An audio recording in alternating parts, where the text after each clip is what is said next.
Tonight on this leap year edition of Newswatch 18, Iowa State is hosting a very important guest tomorrow. Stay tuned for the scoop on the Vice President's visit. We'll also take a look at some renovations going on in the Ames community. The men's and women's basketball teams are currently in action. I'll give you all the updates in sports. And we'll take a look at the weather that has not left us jumping to the joy on this weekend. All this and more tonight. Studio B, this is Newswatch 18. Milwaukee.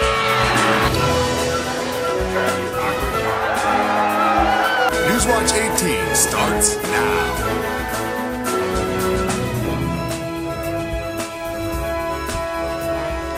Good evening and welcome to tonight's leap year edition of Newswatch 18. I'm Tommy Clark. And I'm Kyle Steingraber. Vice President Joe Biden is hosting a town hall meeting here on campus tomorrow morning. The Vice President will be speaking in Howe Hall and will cover a wide range of issues. Due to the limited capacity of Howe Hall, entrance to the meeting will require a ticket. Those interested in attending should send their name, phone number, major, and academic year to vptix@iastate.edu. Tickets will be distributed on a first-come, first-served basis. Doors open at 9:15 a.m. and will close promptly at 11. The Ames Public Library will be seeing a few changes soon. Matt Van Winkle and Julie Farrell have the story. From this to this. The Ames Public Library will be receiving an upgrade with renovations starting this fall. The renewal project will correct the current library floor plan that is too crowded for the current capacity. Library Director Art Weeks says the library renewal is long overdue.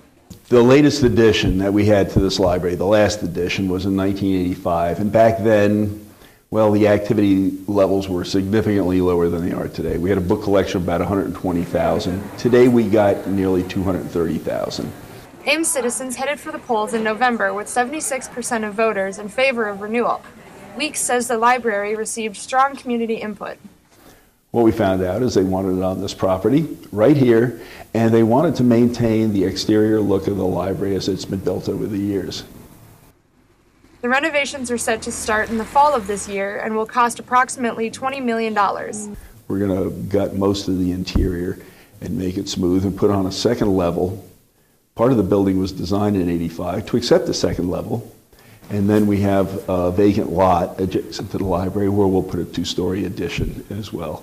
So we're going to increase the space by about 50% and really meet the needs of today and what we project them to be for the next 20 years. Phil Fouquet is a frequent library visitor and voted in favor of the renewal project in November. He says the biggest issue with the library is lack of space. It'll really help because they've gotten rid of a lot of really interesting books because of space problems, so I'm quite happy about that. The library is currently in the design development phase. Weeks says the renewed library will have the same environment, but will have more shelf space, meeting areas, and room for activities. I think they're going to see everything that we have now only expanded, bigger. The children's area will take up most of the area that's in that 1984-85 edition, as you know it. That will be chosen. Over above it will be the general collection, essentially the adult area. So both of them really double in size. For ISU TV with Matt Van Winkle, I'm Julie Farrell. The library will have to move during the renovations, but a new site has not yet been chosen. Construction is expected to last 18 to 20 months and be completed in 2014. It's that time of year again. Candidates for the government of the student body presidency went head-to-head last night. Candidates Jared Knight and Jake Swanson spoke about everything from their platforms to their weaknesses to minimizing student debt. To find out more about the candidates and their platforms, students should check out the letters to the editor that both candidates sent in to today's Iowa State Daily. Voting will take place on March 5th and 6th. VESHA Week is coming up, and there are plenty of ways for you to get involved. The VESHA General Corps is looking for volunteers to assist with the parade and other events. They will be accepting volunteers through March 16th. For those of you not interested in volunteering, the VESHA Says I'm Funny, Cyclone Idol, and Harambe registrations are due on March 30th. If music is more your thing, the Live at VESHA concert tickets are now on sale. For more information, visit the VESHA page at vesha.iastate.edu. Gamma Phi Beta Sorority is sponsoring a day of service open house for local elementary students, their families, and local Campfire USA clubs from 1 p.m. to 4 p.m. Saturday, March 3rd. Gamma Phi Beta members will teach students the importance of serving their community through crafts, games, and lessons. In addition, a non-perishable food drive will be held all week. Donations will go to Iowa State's food pantry, The Shop. Donation boxes can be found at the Office of Greek Affairs as well as sorority houses. Families should register at www.isugammaphi-beta.com. This April, Ryman Gardens is set to acquire 500,000 Lego bricks. Artist and author Sean Kinney will be using the bricks to give the gardens a blocky makeover. Kinney has been hired to create 14 different Lego displays ranging in size from 8 feet to 6 inches. The sculptures will depict various plants and wildlife and even some garden tools. At the end of its stint at Ryman Gardens, Kinney's Lego Zoo will become a traveling exhibit. The sculptures will be displayed through October and are presented as part of the Some Assembly Required program at Ryman Gardens. If you're looking for something to do tomorrow night, you should swing by the M Shop. Country music artist Jared Blake will be performing at 8 p.m. The singer from Nashville, Tennessee, appeared on the debut season of NBC's hit television show, The Voice. Jared Blake's songs have appeared on iTunes charts more than 50 times since June 2011. Tickets are $10 for students and $12 the day of the show. So, Sam, what do we have going on in sports this week? Well, the men's and women's basketball teams are currently in action. I'll give you all the updates after the break. Stay tuned. You're watching Newswatch 18. Welcome back to Newswatch 18. I'm Sam Turner with your sports update. The Iowa State men's basketball team is currently taking on the 7th-ranked Missouri Tigers in Columbia. The men are coming off a huge win over Kansas State on Saturday. With the win, many analysts predicted the Cyclones would make the NCAA tournament. Iowa State lost to Missouri once already this season, 76-69. Tonight's contest will most likely be the last time these two teams meet in conference play, as Missouri is set to join the Southeastern Conference next year. The Cyclones currently lead it at half, 40-36. In other men's basketball news, Iowa State forward Royce White was named to the Naismith Men's Basketball Player of the Year Award Mid-Season 30 watch list. The Naismith Award is given annually to the nation's top collegiate men's basketball player. White is the only player in the country to lead his team in points, rebounds, assists, steals, and blocks. He has been named the Big 12 Rookie of the Week 3 times this season. The award will be presented at the 2012 Final Four in New Orleans. The Iowa State women's basketball team is also currently in action. Cyclones are taking on Kansas State on senior night. Chastity Cole and Lord Mansfield will be playing their final games at Hilton Coliseum. The women are coming off a loss to Oklahoma State on Saturday, but are closing out a strong month of February. A win tonight would be the 7th win of the month. Cyclones currently lead it 21-17 at half. It may be a disappointing season on the mats for the Iowa State wrestling team, but the squad has performed well in the classroom this year. It was announced today that 6 Cyclones have received academic All-Big 12 honors. Sophomores Boaz Beard and Brandon Jones received first-team honors. Mikey England, Kyle Simonson, and Chris Spangler received second-team honors.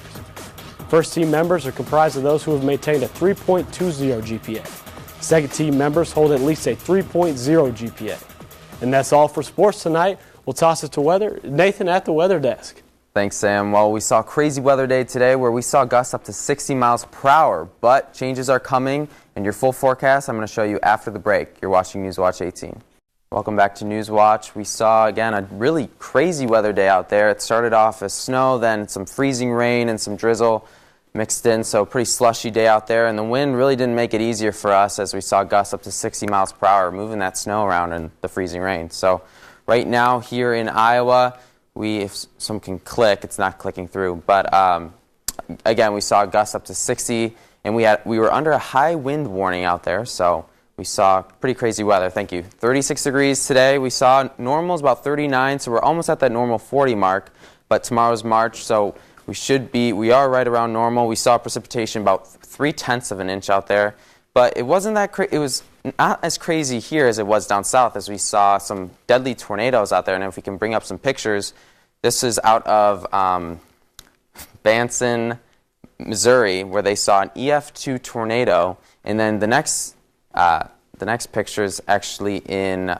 God, I'm just forgetting everything. It's in Illinois, southern Illinois. They had an EF4 tornado. 10 people were unfortunately killed in this tornado.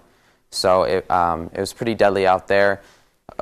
March is coming, so we are going to see more of these storms coming in our direction. So just be aware of that. So 32 out there right now, freezing. Winds are calming down out there, and they're going to keep calming down tonight.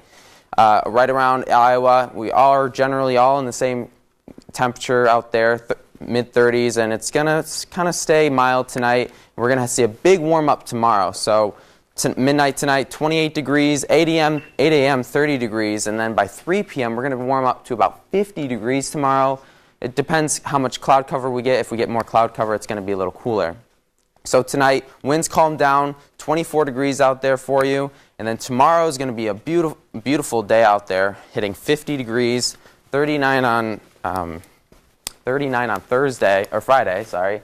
And then on Saturday for the weekend, more sunshine comes around. And by next week, I don't want to tease you guys or anything, but we may be seeing 60s out there. So it's going to be nice out there. That's all we have for this edition of Newswatch, but we'll leave you with a Leap Day fun fact. According to British and Irish tradition, Leap Day is the only time that a woman may propose to her significant other. But in Greece, marriage in a leap year is considered unlucky, and couples avoid it altogether. That was most definitely a fun fact, Kyle. Thanks for tuning in, and join us tomorrow for more news, weather, and sports.